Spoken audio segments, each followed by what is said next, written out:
বিয়েতে কবুল না বলায় শক্ত হাতের এক ভিলেন মার্কা থাপ্পড় পড়ে মেহনাজের গালে। গালে হাত দিয়ে ডুকরে কেঁদে ওঠে সে। আশেপাশে থাকা সাক্ষীগুলো খিটখিটিয়ে হেসে উঠতেই রাফসান মির্জা ঠোঁট জোড়ায় আঙ্গুল দিয়ে সবাইকে চুপ থাকতে বলে। সবাই মুহূর্তের মধ্যেই একদম চুপ মেরে যায়। নিজেকে আজ খুব অসহায় মনে হচ্ছে মেহনাজের। তার মামা মামিকে আটকে রেখে তাকে জোর করে বিয়ে করছে রাফসান মির্জা। মেহনাজ ছোটবেলায় এক সড়ক দুর্ঘটনায় বাবা মাকে হারিয়েছে। সেই থেকে মামা মামির কাছেই বড় হয়েছে সে। ওর মামি শাহানা বেগম ওকে সহ্য করতে না পারলেও মামা মাহফুজুর রহমান তাকে ভীষণ ভালোবাসে। এত বছর বাবা আর মায়ের মতো করে আগলে রেখেছে ওকে। আজ সেই মামার এই দুর্দিনে মেহনাজ তার জন্য কিছুই করতে পারছে না। মাথা নিচু করে চোখের জল বিসর্জন দিচ্ছে মেহনাজ। কাজী অফিসের সবার সামনে এইভাবে থাপ্পড় খাওয়া আর তাকে নিয়ে সকলের এইভাবে হেসে ওঠায় ঘৃণা আর লজ্জার ছাপ স্পষ্ট আকারে ফুটে উঠেছে ওর মুখশ্রীতে। রাফসান পুনরায় রাগী কণ্ঠে বলে উঠল, কবুল বলো বলছি। মেহনাজের কোনো হেলদোল নেই। ও ঠাই মাথা নিচু করে বসে আছে। ক্রমান্বয়ে রাফসানের ধৈর্যের বাঁধ ভেঙে যাচ্ছে। রাফসান ক্রুদ্ধ কণ্ঠে চেঁচিয়ে বলে ওঠে, যাও, এই মুহূর্তে ওই বাড়িতে আগুন লাগিয়ে দিয়ে এসো। কথাটা মেহনাজের কর্ণকুহরে প্রবেশ করা মাত্রই ও আঁতকে উঠল। ভয় যেন ওর হাত পায়ে ভূমিকম্প নামলো। ও চিৎকার করে বলে উঠল, না না, এমনটা করবেন না প্লিজ। আপনার সব রাগ তো আমার উপর, তাহলে আমার ওদের সাথে এমন কেন করছেন? তারা তো আপনার কোনো ক্ষতি করেনি। যা করার আমার সাথে করুন। আমার মামা আর মামিকে ছেড়ে দিন প্লিজ। রাফসান সরু দৃষ্টি নিক্ষেপ করে তাকালো মেহনাজের দিকে। Relax baby, relax. ওদেরকে মেরে আমার কোনো লাভ নেই। আমার তো শুধু তোমাকে দরকার। লক্ষ্মী মেয়ের মতো কবুল বলে এই পেপারটাতে সাইন করে দাও। মেহনাজের হাত পা ক্রমশ কাঁপছে। ও কখনো ভাবতেও পারেনি ওর জীবনে এমন একটা দিন আসবে। রাফসান ভার্সিটির ছাত্র পরিষদের কুখ্যাত বখাটে নেতা, যাকে মেহনাজ জঘন্যভাবে ঘৃণা করে। এমন একটা জঘন্য লোককে ও বিয়ে করতে হবে? শেষ পর্যন্ত কিনা তার সবচেয়ে ঘৃণিত ব্যক্তিকে তার স্বামী হিসেবে মেনে নিতে হবে?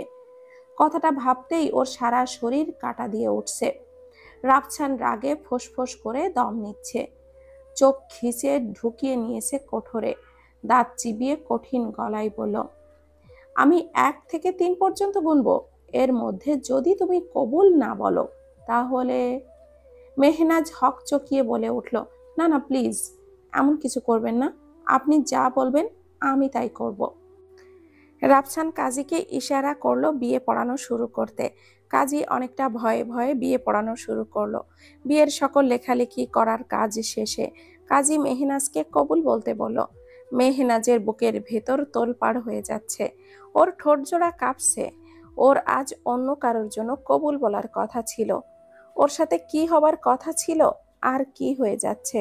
শুধুমাত্র পিতা সমতুল্য মামার কথা ভেবে মেহনাজ দম আটকে দাঁতে দাঁত চেপে আস্তে করে 3 কবুল বলল। কাজী রেজিস্ট্রি পেপার এগিয়ে দিল। ও কাপা কাপা হাতে পেপারে সাইন করে দিল। সাইন করে ও শব্দ করে কেঁদে উঠল। রাফসান জোরে একটা ধমক মারল মেহনাজকে। এবার কান্না করছে, কিন্তু কোনো আওয়াজ নেই। ঘৃণায় ওর চোখ মুখ জড়িয়ে এলো। ওর ভেতর থেকে বেরিয়ে এলো নিভৃত বুকের বিক্ষিপ্ত শ্বাস। ওর বুকের ভেতরটা ফেটে চৌচির হয়ে যাচ্ছে। বারবার চোখের সামনে প্রিয় মানুষের মুখটা ভেসে উঠছে, যার জন্য আজ বধূ সেজেছিল। তার ঘরে মেহনাজের আর বউ হয়ে যাওয়া হলো না। ওর প্রচন্ড রকমের ঘৃণা হচ্ছে রাফসানের ওপর। রাগে ওর পুরো শরীর টকবক করছে। ওর এই মুহূর্তে ইচ্ছা করছে রাফসানকে খুন করে ফেলতে। জোর করে ওকে বিয়ে করেছে ঠিকই, কিন্তু কখনো মেহনাজের ভালোবাসা সে পাবে না। আর এটাই হবে রাফসান মির্জার শাস্তি। রাফসানের ঠোঁটের কোণে লেগে আছে শয়তানি এক বাঁকা হাসি। ও মেহনাজের কানের কাছে মুখ নিয়ে ফিসফিসিয়ে বলল, এবার বুঝতে পারছো তো রাফসান মির্জাকে চ্যালেঞ্জ করার ফল কতটা ভয়াবহ হতে পারে? কেবল তো শুরু মাত্র। আমাকে অপমান করার শোধ আমি তোমার কাছ থেকে তিলে তিলে উসুল করব। কথাটা শুনে মেহনাজের রাগ আর ক্রোধের সংমিশ্রণ ফুটে উঠল। ও রাফসানকে একটা ধাক্কা দিয়ে সেখান থেকে দৌড়ে বের হতে গেল। তৎক্ষণাৎই রাফসান মেহনাজকে ধরে ফেলল। রাফসানের রাগটা অসীমতা অতিক্রম করে গেল। ও নিজেকে আর কন্ট্রোল করতে না পেরে পুনরায় প্রচন্ড জোরে একটা থাপ্পড় লাগিয়ে দিল মেহনাজের গালে। থাপ্পড়টা এত জোরে ছিল যে তার আওয়াজ প্রতিধ্বনিত হতে লাগলো। এই দৃশ্যটা দেখে ওখানকার সবার যেন রুহুটা কেঁপে উঠল। রাফসানের মুখ রাগে লাল টমেটোর মতো হয়ে আছে।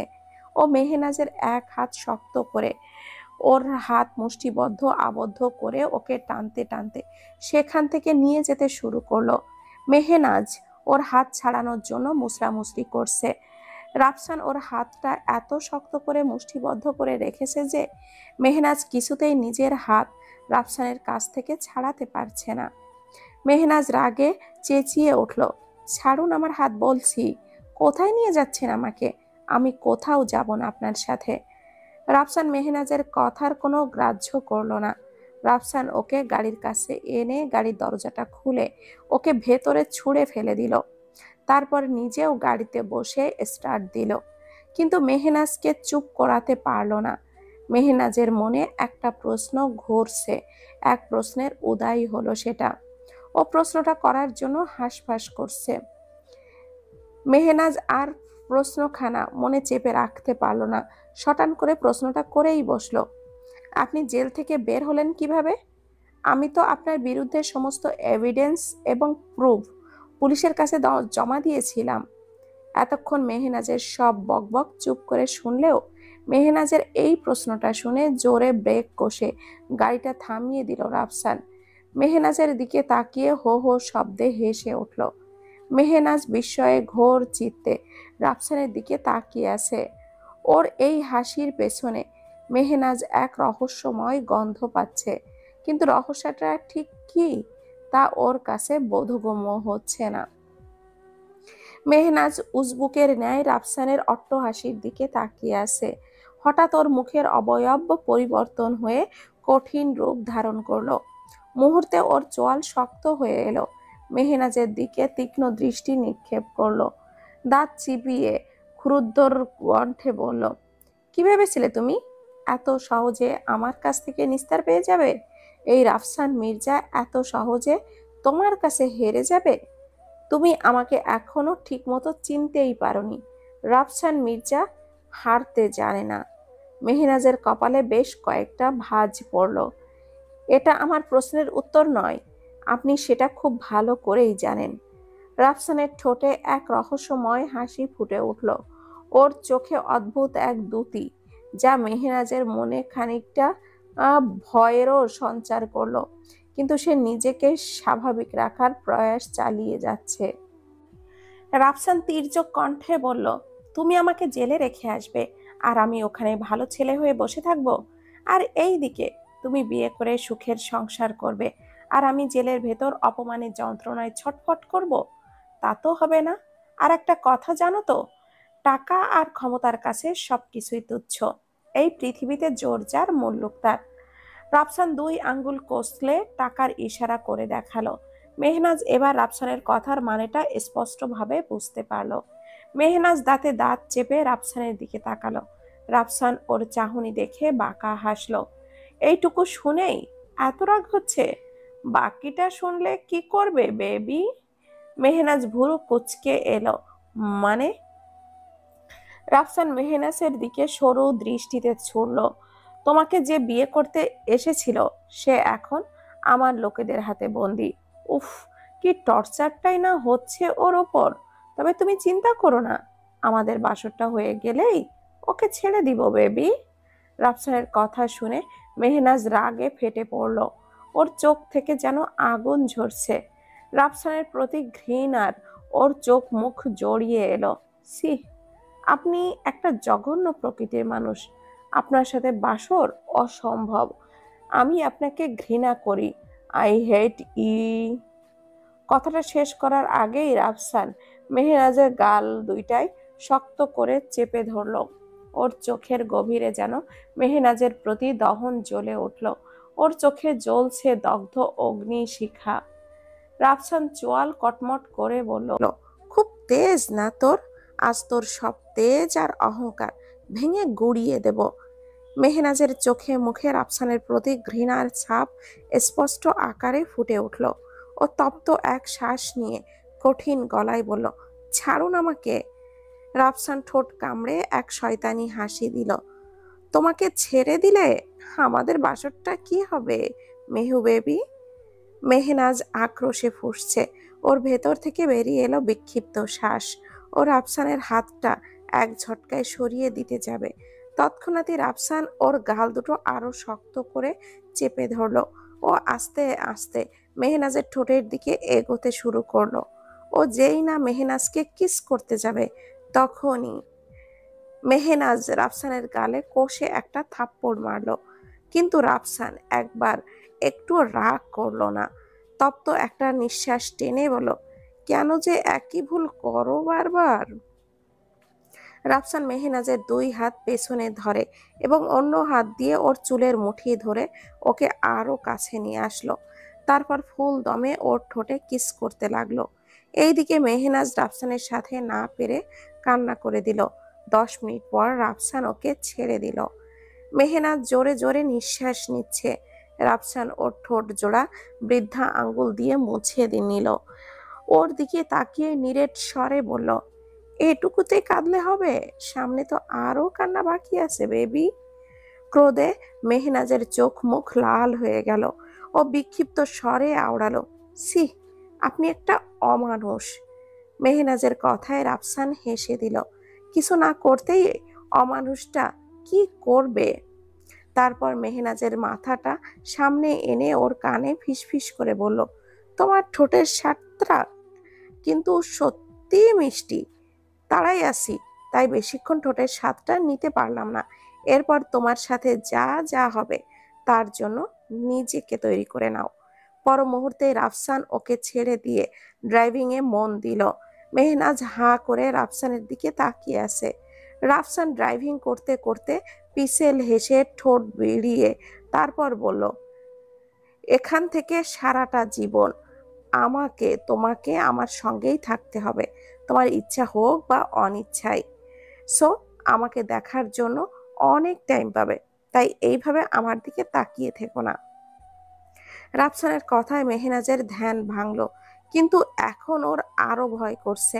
মেহনাজ মনে মনে ভাবছে, কিসের ইঙ্গিত দিচ্ছে রাফসান? কি করতে চাইছে ও আমার সাথে? খারাপ কিছু নয় তো? না না, আর ভাবতে পারছে না মেহনাজ।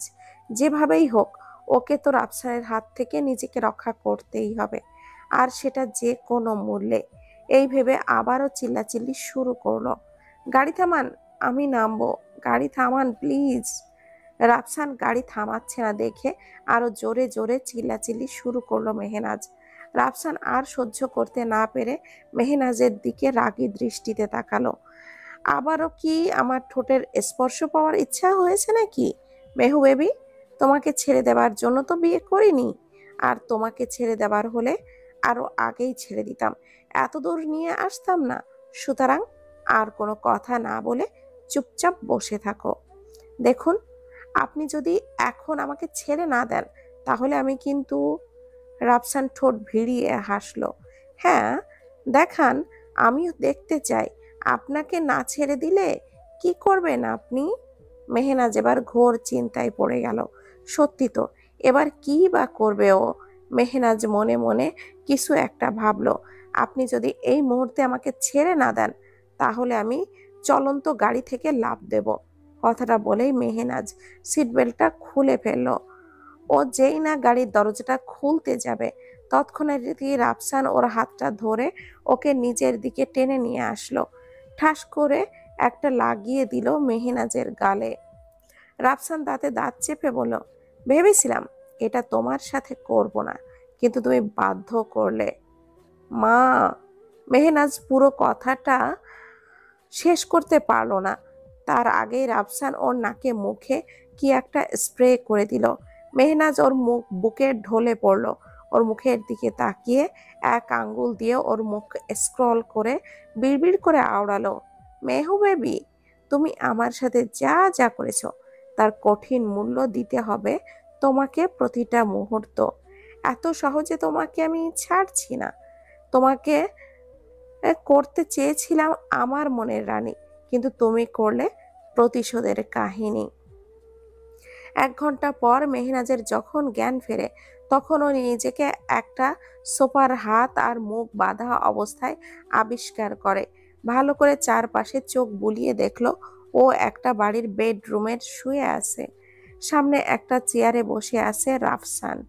ওর হাতে একটা ওয়াইনের গ্লাস। ও গ্লাস থেকে চুমুক দিয়ে ওয়াইন খেয়ে যাচ্ছে আর ওর দিকে নেশাতুর দৃষ্টি নিয়ে তাকিয়ে আছে। এই দৃশ্য দেখে মেহনাজ এতটুকুও বিচলিত হলো না, কারণ এটা রাফসানের চিরাচরিত রূপ। আর এই রূপটার সাথে মেহনাজ খুব ভালো করেই পরিচিত। সত্যি বলতে ওর মতো একটা বখাটে লাফাঙ্গা ছেলের কাছ থেকে এর থেকে বেশি আর কি বা আশা করা যায়। মেহনাজ ওর হাত জোড়া ছোটানোর চেষ্টা করছে, কিন্তু ওর হাত জোড়া এত শক্ত করে বাঁধা যে তা ছোটাতে মেহনাজ হিমশিম খাচ্ছে। মেহনাজ মুখ বাঁধা অবস্থায় করছে। রাফসানের ওয়াইনের গ্লাসটা টেবিলের উপর রেখে ওর দিকে এগিয়ে গিয়ে ঠোঁট কামড়ে বাঁকা হাসলো। তারপর ওর দিকে খানিকটা ঝুঁকলো। মেহু বেবি, তোমার জ্ঞান ফিরেছে? রাফসানের মুখ থেকে আসা ওয়াইনের গন্ধ প্রখরভাবে বাড়ি খেল মেহনাজের নাসিকা গ্রন্থে। সঙ্গে সঙ্গে ওর গা গুলিয়ে উঠল। মেহনাজ মুখটা হালকা করে অন্যদিকে ঘুরিয়ে ফেলল। রাফসান এক হাত দিয়ে মেহনাজের গাল দুটো চেপে ধরে ওর দিকে মুখ ঘোরালো। আজকের এই মধুময় রাতে এইভাবে মুখ ঘুরিয়ে রাখলে তো চলবে না বেবি। আজ যে আমাদের বাসর রাত, সেটা কি ভুলে গেছো মেহু সোনা? রাফসানের কথা শুনে মেহনাজের চোখ জোড়া আপনা আপনি বড় বড় হয়ে গেল। ভয়ে ওর গলা শুকিয়ে আসলো। ও ভালোই বুঝতে পারছে রাফসান ওর সাথে ঠিক কি কি করতে চলেছে। হোপ ভীত সন্ত্রস্ত হয়ে শুকনো একটা ঢোক গিলল। মেহনাজ মনে মনে আওড়ালো, না না, এভাবে নিজেকে ওর কাছে সঁপে দেওয়া যাবে না। যেভাবে হোক আমাকে এখান থেকে বের করতেই হবে। মেহনাজ ওর এক পা দিয়ে রাফসানকে একটা লাথি মারল। রাফসান আকস্মিক এমন ঘটনায় ভারসাম্য বজায় রাখতে না পেরে কিছুটা ছটকে পড়ল। সেই সুযোগে মেহনাজ সোফা থেকে উঠে দৌড়ে দরজার কাছে নিল। তৎক্ষণাৎই রাফসান ওকে পেছন থেকে শক্ত করে চেপে ধরল। ওর দিকে ঘুরিয়ে ঠাস ঠাস করে ওর গালে সজোরে কয়েকটা বসিয়ে দিল ওর 2 গালে। মেহনাজ রাফসানের চড়ের তাণ্ডবে ফ্লোরে ছিটকে পড়ে গেল। ওর ঠোঁট কেটে হালকা রক্ত প্রবাহিত হতে শুরু করলো। রাফসান ক্রুদ্ধ চাহনি নিক্ষেপ করে আসে মেহনাজের দিকে। ওর মুখের অবয়ব কঠিন থেকে কঠিনতর রূপ ধারণ করেছে। ওর চোয়াল কটমট করে উঠল। মেহনাজ হাঁটুর ওপর ভর দিয়ে মাটি থেকে আস্তে আস্তে উঠে দাঁড়ানোর চেষ্টা করলো। সঙ্গে সঙ্গে রাফসান ওর দিকে তেড়ে এসে সজোরে আরো 2টো থাপ্পড় দিয়ে ওর গলা চেপে ধরলো। এত বড় সাহস তোর, তুই আমাকে লাথি মারিস? তোর দেওয়া প্রথম থাপ্পড়ের দাগটা আমার মনে এখনো কাটার মতো বিঁধে আছে। আজ তোকে আমি এতটা যন্ত্রণা উপহার দেব যে তুই সারা জীবন মনে রাখবি। আর এই ফুলশয্যা তোর জন্য কণ্ঠক শয্যায় পরিণত হবে।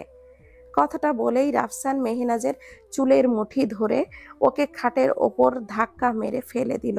মেহনাজ উঠে যেতে উদ্যত হলে তার আগে রাফসান মেহনাজের ওপর উঠে সমস্ত ভার ওর ওপর ছেড়ে দিল। মেহনাজের মুখ থেকে কাপড়টা খুলে দিয়ে ওর নিজের ঠোঁট শক্ত করে ডুবিয়ে দিল। মেহনাজ নিজেকে ছাড়ানোর জন্য উথাল পাথাল করছে। এত করে রাফসানের রাগ আরো যেন বেড়ে গেল। ও মেহনাজের ঠোঁটে জোরে একটা কামড় বসিয়ে দিল। মেহনাজ ব্যথায় কুঁকড়ে উঠল, কিন্তু রাফসানের সেই দিকে কোনো খেয়াল নেই। ব্যথায় ওর চোখের কার্নিশ বেয়ে অশ্রুধারা গড়িয়ে পড়ছে। রাফসানের চোখে মুখে পৈশাচিক উন্মাদনার স্পষ্ট ছাপ। ওর কষ্ট রাফসানের অন্তরিক্ষে এক অনাবিল প্রশান্তি এনে দিচ্ছে। প্রায় 10 মিনিট পর রাফসান মেহনাজের ঠোঁট জোড়া ছেড়ে দিল। রাফসান ওর শেরওয়ানি খুলতে শুরু করলো। রাফসানকে শেরওয়ানি খুলতে দেখে মেহনাজ আরো নিজেকে ধরে রাখতে পারল না। ও জোরে কেঁদে উঠল। প্লিজ আমার সাথে এমন করবেন না। কেন আমার এত বড় সর্বনাশ করছেন? মেহনাজের কথা শুনে রাফসান কিছু না বোঝার ভান করলো। সর্বনাশ? আহারে বেবি, সর্বনাশ কেন করতে যাব? এটা তো আমার অধিকার। অধিকার? মানে? মানে কিসের অধিকার? আমি এই বিয়েটা মানি না। ভুলে যাবেন না আপনি আমাকে জোর করে বিয়ে করেছেন। ওইসব বলে এখন আর কোনো লাভ নেই বেবি। এখন আমাদের মধ্যে একটা সম্পর্ক আছে। তুমি আমার ওয়াইফ আর আমি তোমার হাজবেন্ড। আর স্বামী হিসেবে তোমার উপর সব ধরনের অধিকার আমার আছে। সো না, একদম না।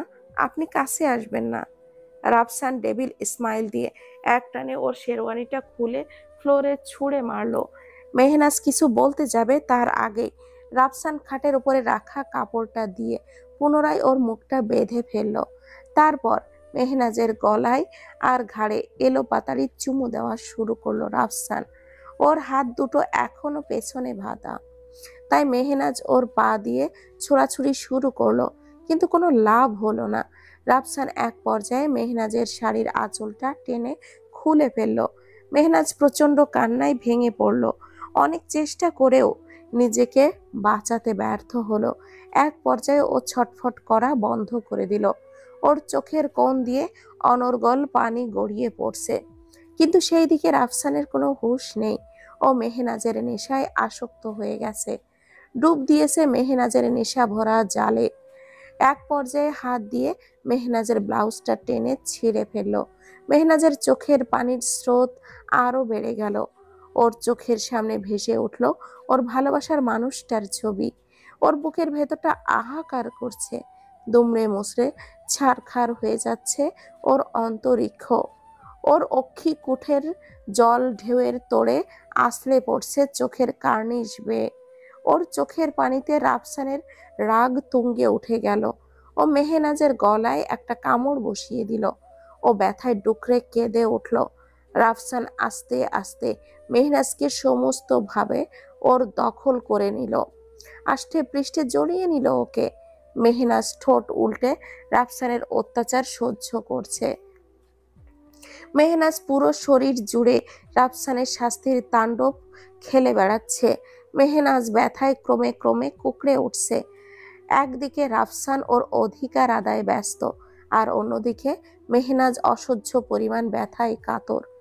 রাফসান নিজেকে সমস্ত অধিকার আদায় করে আর তৃপ্তি পূরণ করে মেহনাজকে রুমের মধ্যে রেখে বাহির থেকে তালা মেরে চলে গেল। আর মেহনাজ পাশে রাখা একটা কম্বল গায়ে পেঁচিয়ে চুপচাপ বিছানার এক কোণে বসে কাঁদছে। ওর চোখ মুখ জুড়ে জড়িয়ে এলো একরাশ ঘৃণায়, রাগে আর আক্রোশে।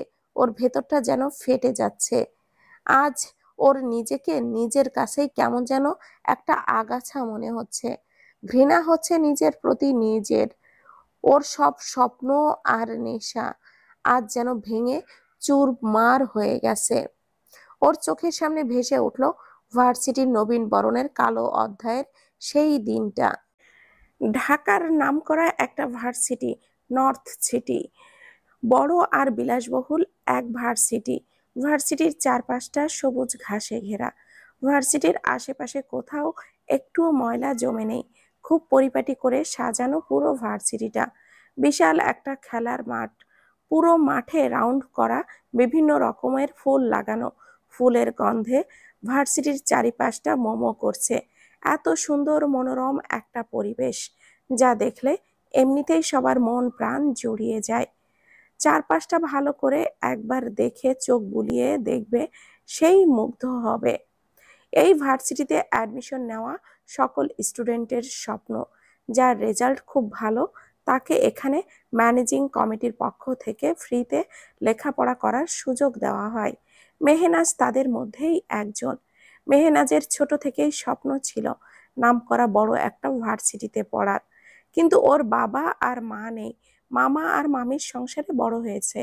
ওর মামা ওকে অনেক ভালোবাসলেও তার মামির দুই চোখের বিষ সে। কতবার চেয়েছে ওর লেখাপড়া বন্ধ করে দিয়ে ওকে বিয়ে দিয়ে দিতে, কিন্তু ওর পিতা সমতুল্য মামা তা হতে দেয়নি। যেভাবে পেরেছে নিজের সবটুকু দিয়ে মেহনাজকে লেখাপড়া করিয়েছে। মেহনাজও মামার সম্মান আর মুখ রাখতে নিজের সবটুকু দিয়ে মনোযোগের সাথে লেখাপড়া করে গেছে। তার ফলস্বরূপ কলেজের বেস্ট রেজাল্ট ছিল তার।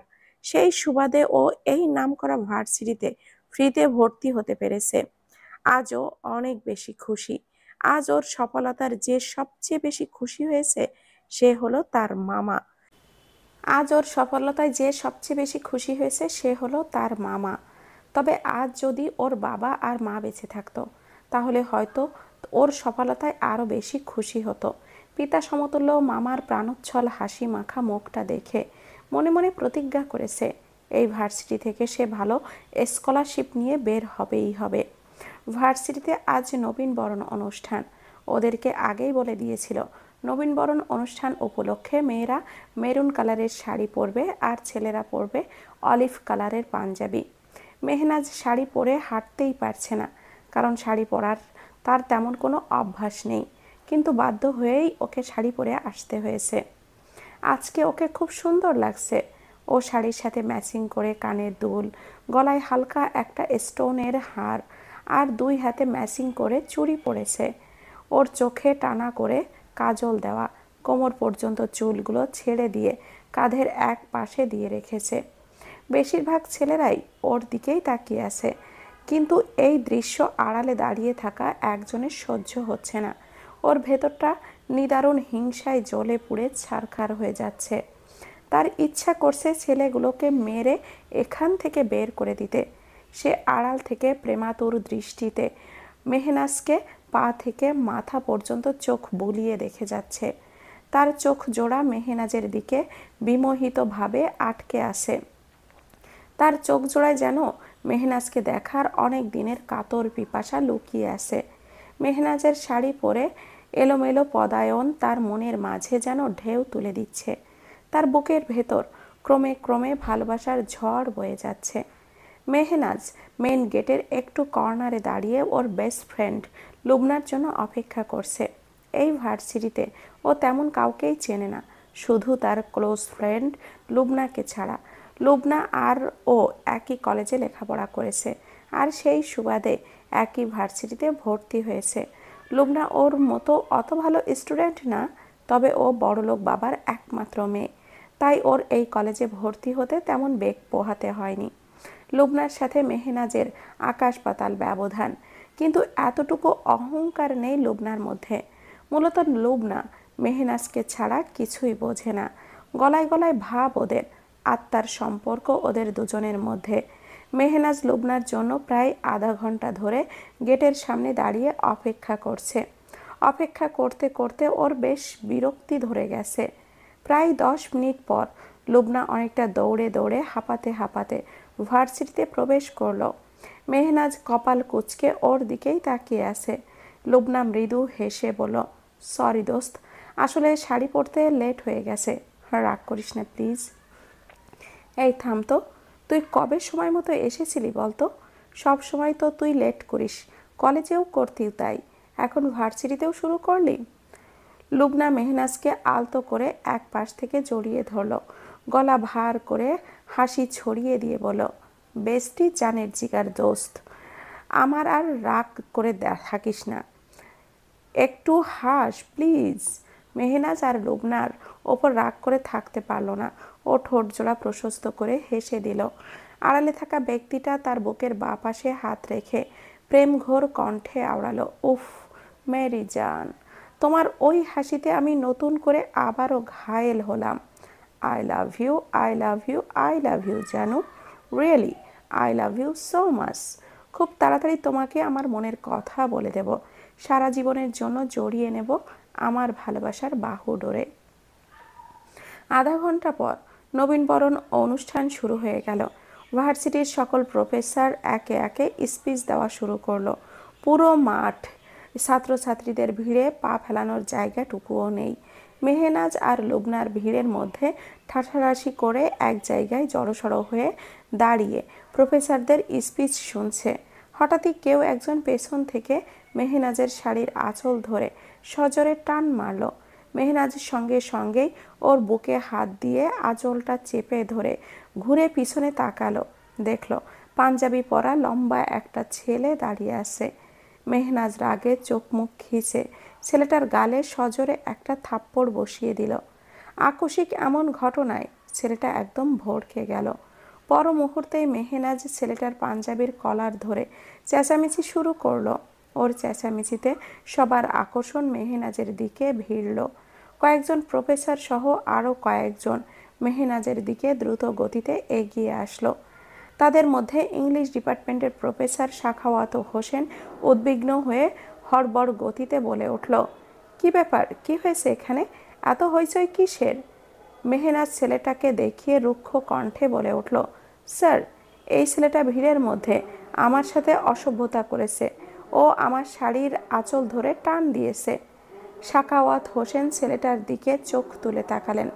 সঙ্গে সঙ্গে ওনার মুখের কথা বন্ধ হয়ে গেল। উনি আশ্চর্যান্বিত দৃষ্টিতে ছেলেটার দিকে তাকিয়ে আছে। সে বিস্মিত কণ্ঠে বলে উঠল, রাফসান, তুমি?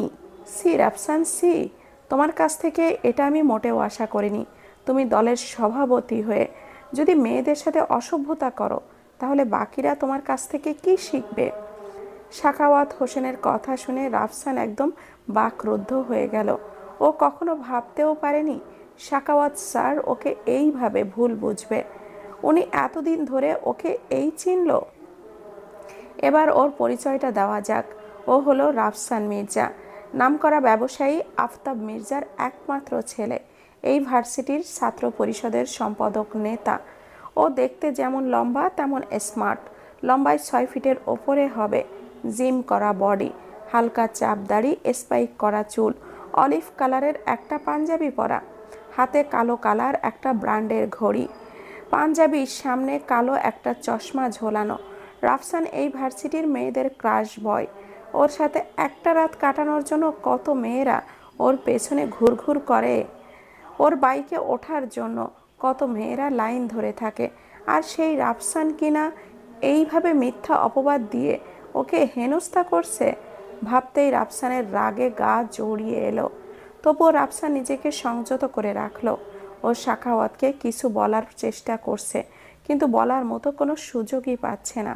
হইচই আর চিল্লাচিল্লিতে জায়গাটা একদম হট্টগোলে পরিণত হয়েছে। মেহনাজের চোখ মুখ রাগে লাল হয়ে আছে। রাফসান মেহনাজকে কিছু বলতে যাচ্ছিল, তখনই ও ওর এক আঙ্গুল উঠিয়ে জোরে ধমক মারল। চুপ, একদম চুপ, লাফাঙ্গা ছেলে কোথাকার!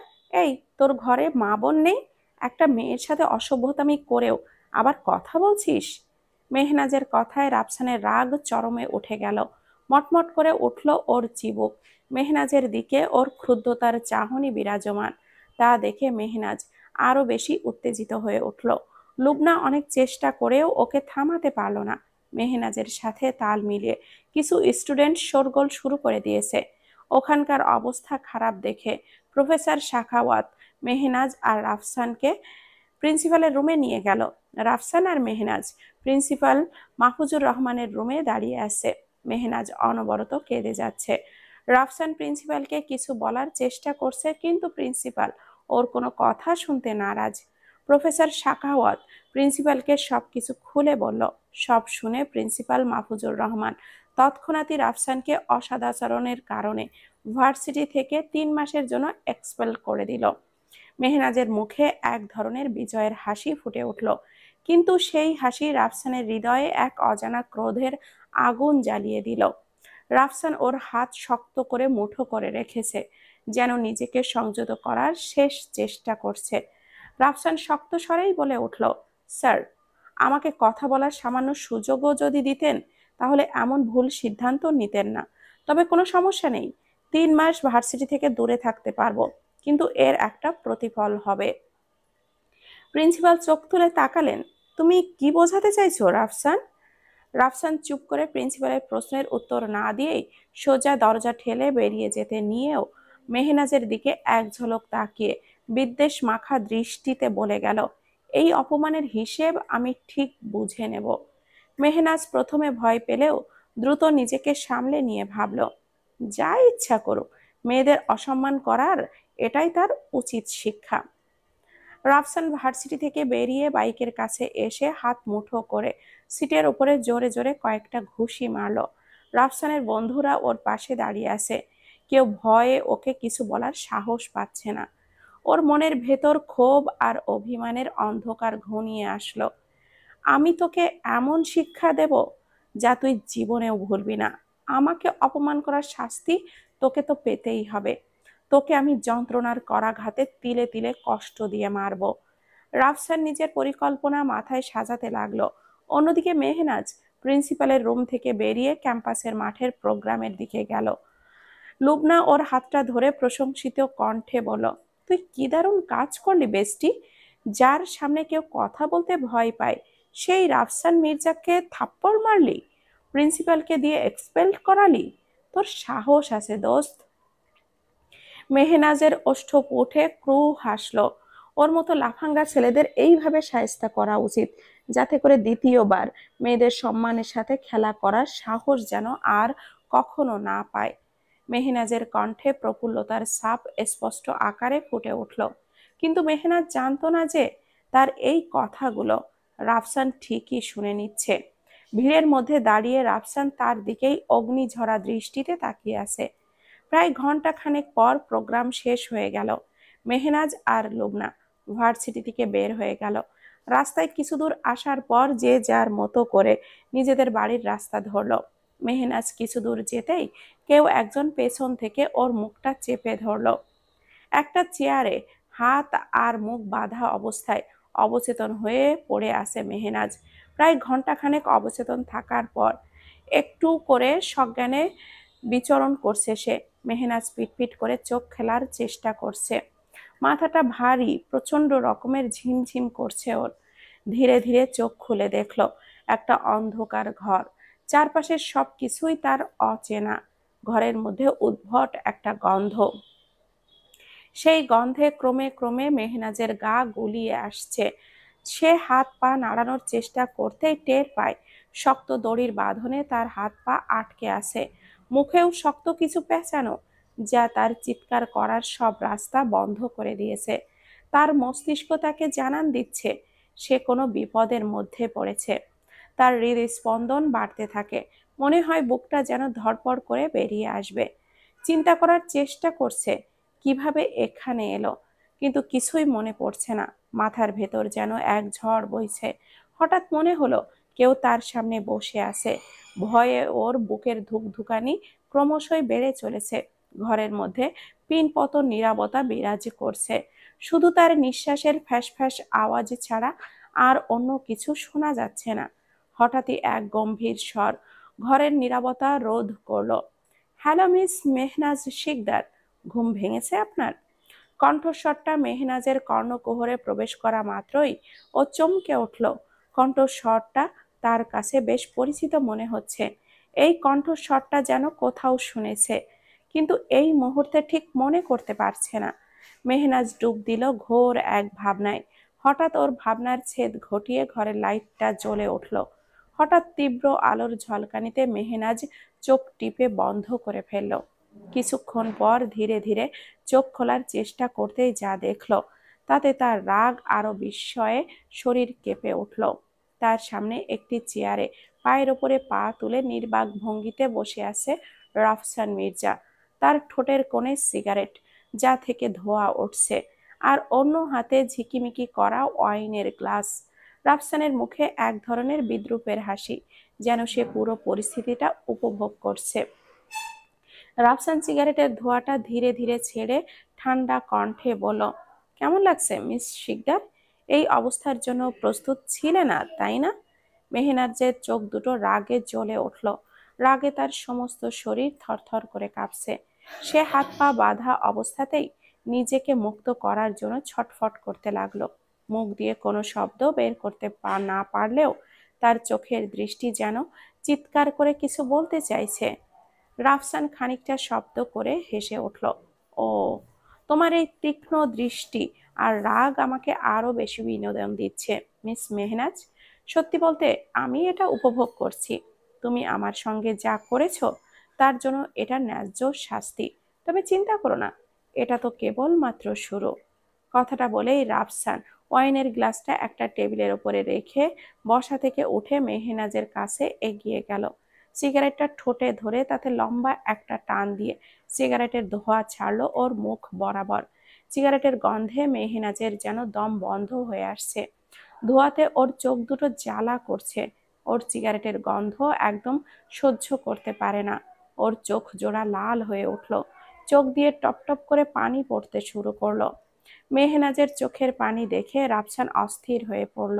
ওর চোখের পানির প্রতিটি ফোঁটা যেন রাফসানের কলিজায় গিয়ে আঘাত করছে। এতক্ষণ রাগের বশে ওর কোনো হুঁশ ছিল না। রাফসান দ্রুত উঠে গিয়ে সিগারেট দানিতে সিগারেটটা নিভিয়ে ফেলল। টিস্যু বক্স থেকে কিছু টিস্যু এনে মেহনাজের চোখের মুখের পানি মুছে দিয়ে ওর চোখের দিকে হাত বাড়ালো। তৎক্ষণাৎই মেহনাজ ওর মুখটাকে অন্যদিকে ঘুরিয়ে ফেলল। রাফসান ওর এক হাত দিয়ে মেহনাজের গাল দুটো কিছুটা শক্ত করে চেপে ধরে মুখটা বারবার ঘোরালো। তারপর টিস্যু দিয়ে খুব সুন্দর করে আলতো আলতো ভাবে যত্ন সহকারে ওর চোখের পানি মুছে দিল। মেহনাজের চোখে রাফসানের জন্য ঘৃণা যেন জ্বলজ্বল করছে, কিন্তু এতে রাফসানের কোনো হেলদোল নেই। রাফসান মেহনাজের মুখ থেকে কাপড়টা খুলে দিল। সঙ্গে সঙ্গে মেহনাজ চেঁচিয়ে উঠল, ইডিয়েট, স্টুপিড, ননসেন্স, লাভাঙ্গা ছেলে কোথাকার! আজকে ভার্সিটির এক্সপেল হয়েও তোর কোনো শিক্ষা হয়নি, তাই না? নির্লজ্জ বখাটে ছেলে কোথাকার! মেহনাজের কথাগুলো রাফসানের মনে জ্বালা বাড়িয়ে দিল। ও দপ করে শির তুলল। চুপ, একদম চুপ, আওয়াজ কম। এখানে শুধুমাত্র আমার খবরদারি চলে, আর কারো নয়। আর তোমার জন্য আমি এক্সপেল হয়েছি, আর তুমি আমার সেই এক্সপেল তুলে নিবে। রাফসানের কথা শুনে মেহনাজ বিদ্রূপের হাসি দিল। কোনো দিনও না, কখনো না। তোর মধ্যে একটা বখাটে লাফাঙ্গা ছেলের এটাই উচিত শিক্ষা। রাফসানের আর সহ্য হলো না। ঠাস করে দুটো লাগিয়ে দিল মেহনাজের গালে। কিন্তু তারপরও ও এতটুকুও দমল না। তোদের মতো বখাটে ছেলেরা এর থেকে বেশি আর কি বা করতে পারে? তুই যদি আমাকে মারতে মারতে মেরেও ফেলিস, তাও আমি তোর নামের অভিযোগ তুলব না। রাফসান এইবার কেন যেন এতটুকুও রাগ করল না। শান্ত দৃষ্টিতে ও মেহনাজের দিকে তাকিয়ে আছে। ও ঠোঁট বাঁকিয়ে খানিকটা হাসলো। ঠিক আছে, তাহলে এখন আমার যা করার আমি সেটাই করব। ওর কথায় মেহনাজ কিছুটা ভয় পেয়ে গেল, কিন্তু ও সেটা রাফসানকে বুঝতে দিল না। কণ্ঠে নিপাত জোর এনে বলল, কি করবেন আপনি? রাফসান আড়মোড়া ভেঙে খানিকটা নড়ে চড়ে বসলো। মেহনাজের দিকে সরু দৃষ্টি নিক্ষেপ করলো। বেশি কিছু করব না আমি, শুধুমাত্র সেটাই করব যেটার অপরাধে তুমি আমাকে দোষী সাব্যস্ত করেছো। মেহনাজের চোখ জোড়া বড় বড় হয়ে গেল। মানে? মানে হচ্ছে তোমাকে শ্লীলতাহানির অভিযোগে আমি এক্সপেলড হয়েছি, সুতরাং। এটুকু বলেই রাফসান মেহনাজের দিকে তাকিয়ে হো হো শব্দে হেসে উঠল। মেহনাজ এত সময় অনেক জোর খাটিয়ে কথা বললেও এখন ওর ভেতরে আস্তে আস্তে ভয় বাসা বাঁধতে শুরু করলো। ভয় আর আতঙ্কে ক্রমশ ওর গলা শুকিয়ে আসছে। রাফসান কিছুক্ষণ চুপ থেকে ঠান্ডা কণ্ঠে পুনরায় বলল, তোমাকে আবারও বলছি, আমার উপরের অভিযোগ তুলে নাও, কারণ যে অভিযোগে তুমি আমাকে দোষী সাব্যস্ত করেছো সেটা আমি করিনি। মেহনাজ রাফসানের কথা মানতে নারাজ। চুপ, মিথ্যাবাদী কোথাকার! আমি নিজে দেখেছি আপনি আমার পেছনে দাঁড়িয়েছিলেন। অন্য কেউ যদি আমার শাড়িরে আঁচলে টানতো, তাহলে সেখানে আপনার জায়গায় অন্য কেউ থাকতো, আপনি থাকতেন না। সুতরাং অভিযোগ উঠিয়ে নেবার কোনো প্রশ্নই আসে না। সোজা আঙ্গুলে ঘি না উঠলে আঙ্গুলটা কিভাবে বাঁকা করতে হয় তা এই রাফসান মির্জা ভালো করেই জানে। কথাটা বলেই রাফসান মেহনাজের আঁচলের দিকে হাত বাড়ালো। সঙ্গে সঙ্গে মেহনাজ ভয় পেয়ে একটা চিৎকার দিয়ে চোখটা বন্ধ করে ফেলল। কিন্তু কেন যেন রাফসানের হাত থেমে গেল।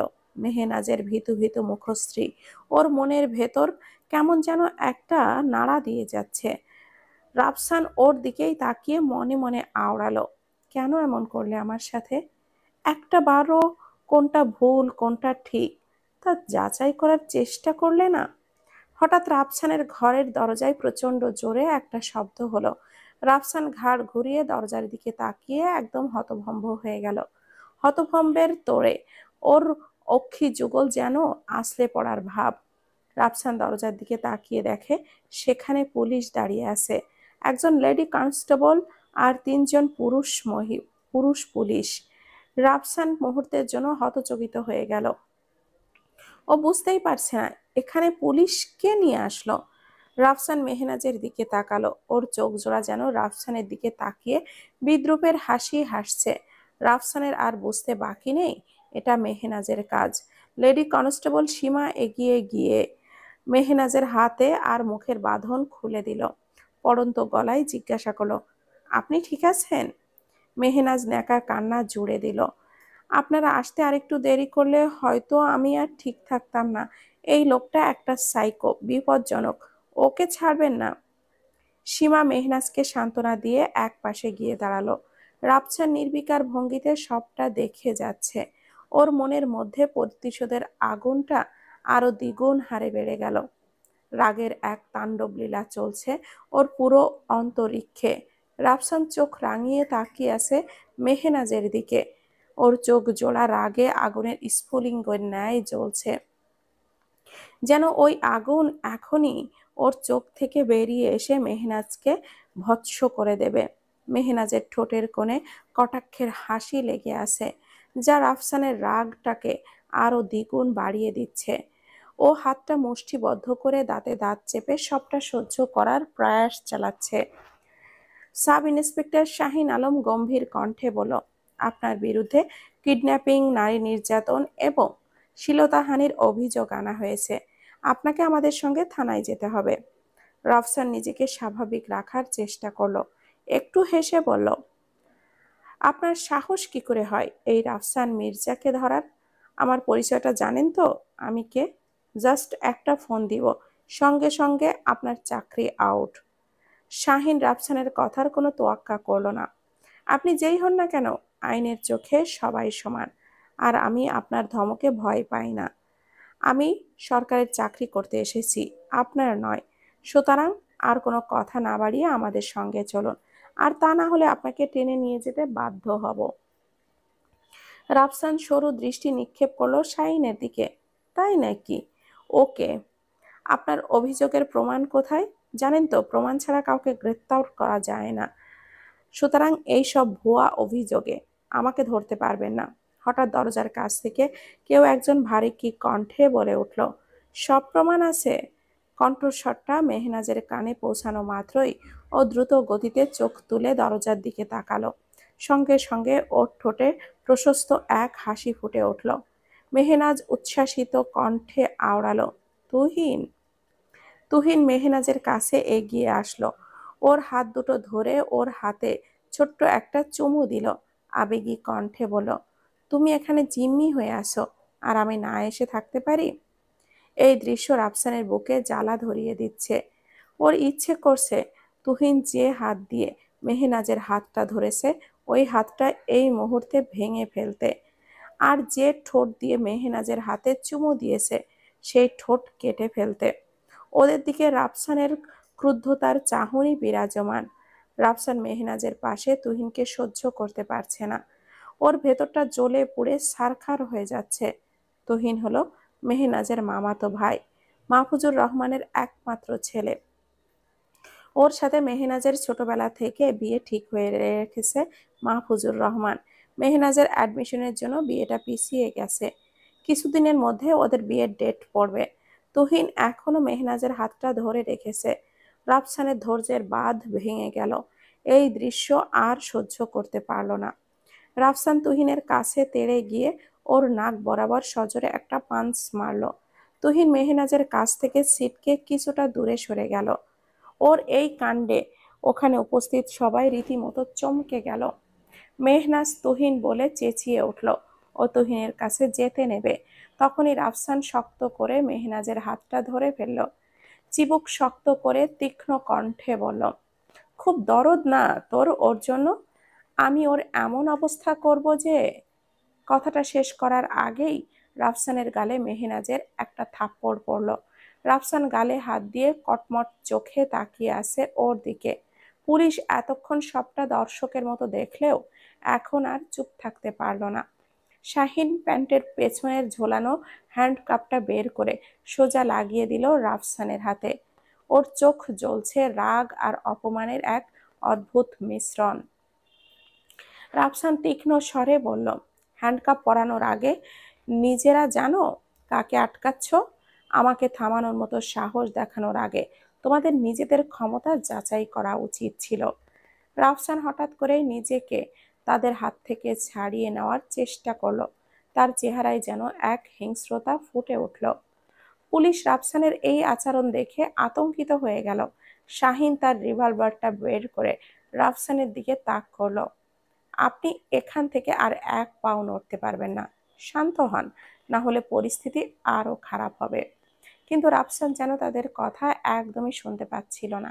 সে মেহনাজের দিকে তাকিয়ে চিৎকার করে বলল, তুই কি ভেবেছিস এইসব করছিও তুই আর আমাকে দমিয়ে দিবি? আমার রাগ আর প্রতিহিংসা দুটোই এখন শেষ সীমায় পৌঁছেছে। এই অপমানের জবাব আমি দেব সময় মতো। তুহিন নিজেকে স্বাভাবিক করে নিয়ে উঠে দাঁড়ালো। রাফসানকে ব্যঙ্গাত্মক গলায় বলল, আগে জেল থেকে বের হ, তারপর জবাব দিস। কথাটা বলে তুহিন ওর প্যান্টের পকেট থেকে মোবাইলটা বের করলো। তারপর একটা ভিডিও ওপেন করে শাহিনের হাতে দিল, যেখানে দেখা যাচ্ছে মেহনাজকে কতগুলো লোক মিলে তুলে নিয়ে যাচ্ছে। রাফসান ভিডিওটার দিকে ড্যাব ড্যাব করে চোখে তাকিয়ে আছে। তুহিন সবাইকে ঘটনাটা খুলে বলা শুরু করলো। আমি নাজুকে আনার জন্য ভার্সিটির দিকে যাচ্ছিলাম, তখনই দেখলাম কিছু লোক ওকে মুখ চেপে টেনে হিঁচড়ে গাড়িতে উঠিয়ে নিচ্ছে। আমি ছিলাম একা আর ওরা ছিল বেশ কয়েকজন। আমি কিছুতেই ওদের সাথে পেরে উঠতাম না। তাই আমি সঙ্গে সঙ্গে আমার ফোনের ভিডিওটা অন করে পুরো ভিডিও করে রাখি, সাথে ওই গাড়ির নেম প্লেটও। তারপর আমার একজন সার্জন বন্ধুর সাহায্যে আমি সেই গাড়ির মালিকের নাম ঠিকানা বের করি। তারপর জানতে পারি সেই গাড়ি রাফসান মির্জার। তারপর এই ভিডিওটা আমি থানায় নিয়ে দেখাই। ওরা নাজুর মোবাইল নাম্বারটা ট্র্যাক করে এবং এই লোকেশন অবধি পৌঁছেছে। রাফসান তুহিনের কথায় এতটুকুও বিচলিত হলো না, উল্টো হেসে বলল, এই ভিডিওটা কিন্তু প্রমাণ করে না আমি ওকে কিডন্যাপ করেছি। কোনো প্রত্যক্ষদর্শী বা চাক্ষুষ প্রমাণ নেই যার ভিত্তিতে আমাকে অপরাধী প্রমাণ করবে। রাফসানের কথা শুনে মেহনাজ বিদ্রুপের হাসি দিল। ওর ব্যাগের কাছে এসে ভেতর থেকে ওর মোবাইল ফোনটা বের করলো। মোবাইলের লকটা খুলে একটা অডিও চালু করলো, যেখানে রাফসান আর মেহনাজের কথোপকথন শোনা যাচ্ছে। যা শুনে রাফসান তো বিস্ময়ের চরম শিখরে পৌঁছে গেল। উজবুকের ন্যায় তাকিয়ে আছে মেহনাজের দিকে। মেহনাজ রাফসানের দিকে তাকিয়ে বাঁকা হাসল। মিস্টার রাফসান মির্জা, আপনি নিজেকে যতটা চালাক মনে করেন, আপনি আসলে ততটাও চালাক নন। আপনার লোকজন যখন আমাকে মুখ চেপে ধরে গাড়িতে উঠিয়েছিল, তখন আমি পুরোপুরি অজ্ঞান হইনি।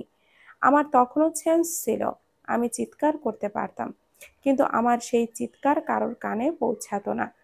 তাই আমি বুদ্ধি করে আমার ফোনের সাউন্ড রেকর্ড অপশনটা চালু করে রাখি, যাতে করে আমার হচ্ছে বা কি হবে তার এভিডেন্স যেন আমার কাছে থাকে। রাফসানের সমস্ত কথা বন্ধ হয়ে গেল। ও আর কিছুই বলতে পারল না। নিচের দিকে তাকিয়ে আছে। নিজের পরাজয়টা কোনোভাবেই মেনে নিতে পারছে না। কিন্তু তার মনের ভেতরের এক অদ্ভুত চাপা ক্রোধ কাজ করছে, যেটা তার চোখে স্পষ্টভাবে ফুটে উঠেছে। অন্যদিকে মেহনাজ চোখে মুখে তৃপ্তির ঝিলিক। পুলিশ রাফসানকে শক্ত করে ধরে গাড়ির দিকে নিয়ে যেতে লাগলো। রাফসান হাঁটতে হাঁটতে একবার পেছনে ফিরে মেহনাজের দিকে তাকালো। তার চোখে যেন প্রতিশোধের ছাপ। মেহনাজ তার চোখে চোখ রেখে দাঁড়িয়ে আছে। ও বিন্দু মাত্র বিচলিত হলো না। তার মুখে দৃঢ়তার প্রকাশ পাচ্ছে। রাফসান ধীর কণ্ঠে হিসিয়ে মেহনাজকে বলল, গল্পটা এখানেই শেষ নয়। খুব তাড়াতাড়ি আবার আমাদের দেখা হবে। তখন এই অপমানের প্রতিশোধ আমি ঠিকই নেব। আর সেই দিনটার জন্য তৈরি থেকো। মেহনাজ ঠোঁটের কোণে হালকা হাসি এনে উত্তর দিল, এই গল্প যত লম্বাই হোক না কেন, ন্যায়ের সামনে সেটা শেষ হবেই। এবার তোমার নিজের ভুলের ফল ভোগ করার সময়। রাফসানকে পুলিশের গাড়ির কাছে আনা হলো। রাস্তার চারপাশে লোকজনের ভিড় জমে গেল। সবাই বিস্ময়ের সাথে তাকিয়ে দেখছিল রাফসান মির্জার পতন। কিছু লোক ফিসফিস করে বলছিল, এই ক্ষমতাবান মানুষ, দেখো এখন কেমন করে মাথা নিচু করে যাচ্ছে। রাফসান হাতটা মুষ্টিবদ্ধ করে সবটা সহ্য করার চেষ্টা করলো। রাফসান পেছনে ঘুরে মেহনাজের দিকে আরো একবার তাকালো। মেহনাজের ঠোঁটের কোণে ব্যঙ্গাত্মক এক হাসি লেগে আছে, যা রাফসানের রাগটাকে আরো দ্বিগুণ বাড়িয়ে দিল। পুলিশ রাফসানকে ধাক্কা দিয়ে ভেতরে ঢুকিয়ে দিল। পুলিশের গাড়ির দরজা বন্ধ হয়ে গেল। গাড়িটা চলতে শুরু করলো। চারপাশের ভিড় ধীরে ধীরে ছত্রভঙ্গ হতে লাগলো। মেহনাজ নিজের ব্যাগটা তুলে তুহিনের হাতটা ধরে হাঁটতে শুরু করলো। তার মনে হালকা প্রশান্তি, কিন্তু এই জয়ের পেছনের লড়াইটা তার মনে গভীর দাগ কেটেছে। রাফসান গাড়ির ভেতরে বাকরুদ্ধ হয়ে বসে আছে। রাফসান তপ্ত একটা শ্বাস নিল, ঠোঁটে ঠোঁট চেপে ধরল, ক্রোধান্বিত চিত্তে আওড়ালো, খুব তাড়াতাড়ি তোমার সাথে আবার আমার দেখা হবে মেহু বেবি। আর এমনভাবে, এমন জায়গায় দেখা হবে তা তুমি কল্পনাও করতে পারবে না। জাস্ট ওয়েট অ্যান্ড অস। এক হাঁটু সোজা রেখে অন্য হাঁটুটা ভাঁজ করে সেটার উপরে হাত রেখে বসে আছে রাফসান। জেলের দেওয়ালের সাথে মাথা ঠেকিয়ে চোখটা বন্ধ করে আজকের সব ঘটনাগুলো ভাবছে। সবকিছু কেমন যেন একটা ধোঁয়াশার মতো লাগছে ওর কাছে। ঘটনাগুলো একটার পর একটা মাথায় সাজাতে শুরু করলো। হঠাৎ ওর মনে পড়ে গেল, তুহিন যে গাড়ির নাম্বার প্লেটের কথা বলেছিল, সেটা তো ওর নামে এখনো পর্যন্ত রেজিস্ট্রেশন করাই হয়নি। এমনকি এখনো পর্যন্ত কোনো নাম্বার প্লেটও লাগানো হয়নি, কারণ ওটা ব্ল্যাক গাড়ি ছিল। কথাটা ভাবতেই ওর মাথায় চক্কর দিয়ে উঠল। ও বুঝতে পারল তুহিন আর মেহনাজ মিলে ওকে সম্পূর্ণভাবে বোকা বানিয়েছে। কিন্তু ওর দৃঢ় বিশ্বাস এই সমস্ত প্ল্যানিং মেহনাজের, কারণ মেহনাজের তুখোড় আর উপস্থিত বুদ্ধি সম্পর্কে ভালোই জানা আছে রাফসানের। রাফসানের এই বোকামির জন্য নিজের ওপর ভীষণ রাগ হলো। জেলের দেওয়ালে একটা ঘুষি মেরে ব্যথা অনুভব করেও যেন রাগের আগুন প্রশমিত করতে পারল না। চোখের সামনে বারবার মেহনাজের মুখটা ঘুরপাক খাচ্ছে। সাধারণ একটা মেয়ে ওর মতো একজনকে কিভাবে এত বড় ফাঁদে ফেললো, ভাবতেই ওর রাগ আরো মাথাছাড়া দিয়ে উঠল। কিন্তু এত সব কি করে করলো সেটাই বুঝতে পারছে না সে। রাফসান গভীর এক ধ্যানে মগ্ন হলো। ওর ভাবনার ব্যাঘাত ঘটিয়ে একজন কনস্টেবল এসে বলে গেল, ওর সাথে দেখা করতে এসেছে একজন, তার নাম মেহনাজ শিকদার। কথাটা শুনে রাফসানের ঠোঁটের কোণে এক রহস্যময় হাসি ফুটে উঠল। এই হাসির মানে একমাত্র রাফসান ছাড়া আর কেউই জানে না। রাফসানকে সেল থেকে বের করে অন্য একটা রুমে রাখা হলো। ছোট্ট একটা রুম। রুমটায় বিশেষ কিছু নেই। রুমটা আংশিক অন্ধকারে ছেয়ে আছে। ওর মাথার উপরে ছোট্ট একটা ডিম লাইট নিভু নিভু করে জ্বলছে। একটা ছোট্ট টেবিল আর দুই সাইডে দুটো চেয়ার রাখা, যেটার এক পাশে রাফসান বসে আছে। রাফসান অধীর আগ্রহে অপেক্ষা করছে মেহেরাজের জন্য, কারণ ওর সাথে অনেক হিসাব বাকি আছে। আর এখন থেকেই সেই সমস্ত হিসাবের কাউন্টডাউন শুরু হবে। কিছুক্ষণ পর রাফসান কারোর পায়ের আওয়াজ শুনতে পেল, যা শুনে ও বুঝতে পারল মেহনাজ এসেছে। ও নিজেকে স্বাভাবিক করে কিছুটা নড়ে চড়ে বসলো। মেহনাজ খুটখুট পায়ে শব্দ করে রুমে প্রবেশ করলো। ওর দিকে রাফসান বিস্ময়কর দৃষ্টিতে তাকিয়ে আছে, কারণ এই রূপে কোনো দিনও ওকে দেখেনি রাফসান। ওর পরনে হালকা ধূসর রঙের একটা টপস, ডার্ক ব্লু রঙের জিন্স, সাথে ক্রিম কালারের ডেনিম জ্যাকেট, ব্ল্যাক কালারের ব্ল্যাক হিল, কানে ম্যাচিং করা দুল, হাতে ব্রেসলেট, চোখে গাঢ় টানা কাজল আর আইলাইনার সাথে সানগ্লাস, ঠোঁটের গাঢ় লাল লিপস্টিক আর চুলগুলো উঁচু করে ঝুঁটি করা, সব মিলিয়ে জাস্ট ওয়াও। সানগ্লাস খুলে টপসের সাথে আটকে দিয়ে অন্য পাশের চেয়ারে বসলো মেহনাজ। মুখে অন্য রকম একটা অ্যাটিটিউড ভাব আর ঠোঁটের কোণে বাঁকা হাসি। দুই হাত একসাথে মুচড়ে ঘাড়ের পাশে রেখে রাফসানের দিকে তাকালো সে। মেহনাজ রাফসানকে উদ্দেশ্য করে সরু কণ্ঠে বলল, তা কেমন আছেন মিস্টার নেতা সাহেব? রাফসান আজ ওর হাবভাব দেখে একদম অবাক। রাফসান ভুরু কুঁচকে ওর দিকে তাকিয়ে আছে।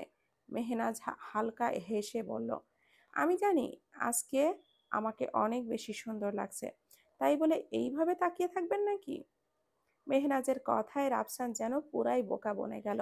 মেহনাজ ওর সামনে একটা চুটকি মারল। ও হ্যালো, কোথায় হারিয়ে গেলেন? রাফসান দাঁত চিবিয়ে হিসিয়ে বলল, গেমটা খুব ভালোই খেলেছেন মিস মেহনাজ শিকদার। রাফসানের কথা শুনে মেহনাজ অট্ট হাসিতে ফেটে পড়ল। রাফসান চিবুকটা শক্ত করে ওর দিকে তাকিয়ে আছে। মেহনাজের গাটা জ্বলল। হাসি ওর দিকে ক্রুদ্ধ করে তুলেছে, কিন্তু চোখ মুখ খিচে সবটা সহ্য করে যাচ্ছে সে। হাসি থামিয়ে ঠোঁট ভিড়িয়ে বলল, এত বড় একজন নেতার কাছ থেকে আমি এটা আশা করিনি। রাফসান বুঝেও না বোঝার ভান করলো। মানে? মানে যা শুনলেন তাই? এত ঘুরিয়ে পেঁচিয়ে না বলে সোজাসাপটা বলো। ওকে ওকে, রিল্যাক্স, এত হাইপার হবার কিচ্ছু নেই। আমারও এত ঘুরিয়ে পেঁচিয়ে বলতে বোর লাগছিল, তাই যা বলার আমি সোজাসুজি বলছি। রাফসান উৎসুক দৃষ্টিতে তাকিয়ে আছে মেহনাজের দিকে। ওর ভাবনার সাথে মেহনাজের কথা মিলে গেলেই তো গল্পে আসল টুইস্ট আসবে। রাফসান এমন ভান ধরলো যে ও কিছুই বুঝতে পারছে না। মেহনাজ বলা শুরু করলো, প্রিন্সিপাল স্যার, আপনাকে এক্সপেল করার পর আপনি রুম থেকে বের হওয়ার সময় আমাকে যে কথাগুলো বলেছিলেন সেই কথাগুলো আমার মাথার মধ্যে বারবার ঘুরপাক খাচ্ছিল। আমার বারবার মনে হচ্ছিল রাফসান মির্জার মতো একজন নেতা এত সহজে আমাকে ছেড়ে দেবে না। কোনো না কোনোভাবে ঠিক সে তার প্রতিশোধ নেওয়ার জন্য মরিয়া হয়ে উঠবে। কথাগুলো ভাবতে ভাবতেই হাঁটছিলাম। হঠাৎ অসাবধানতা বশত আমার শাড়ির কুচিতে পা লেগে কুচিতে হালকা নষ্ট হয়ে গিয়েছিল। তাই আমি শাড়ি ঠিক করার জন্য ওয়াশরুমে যাই।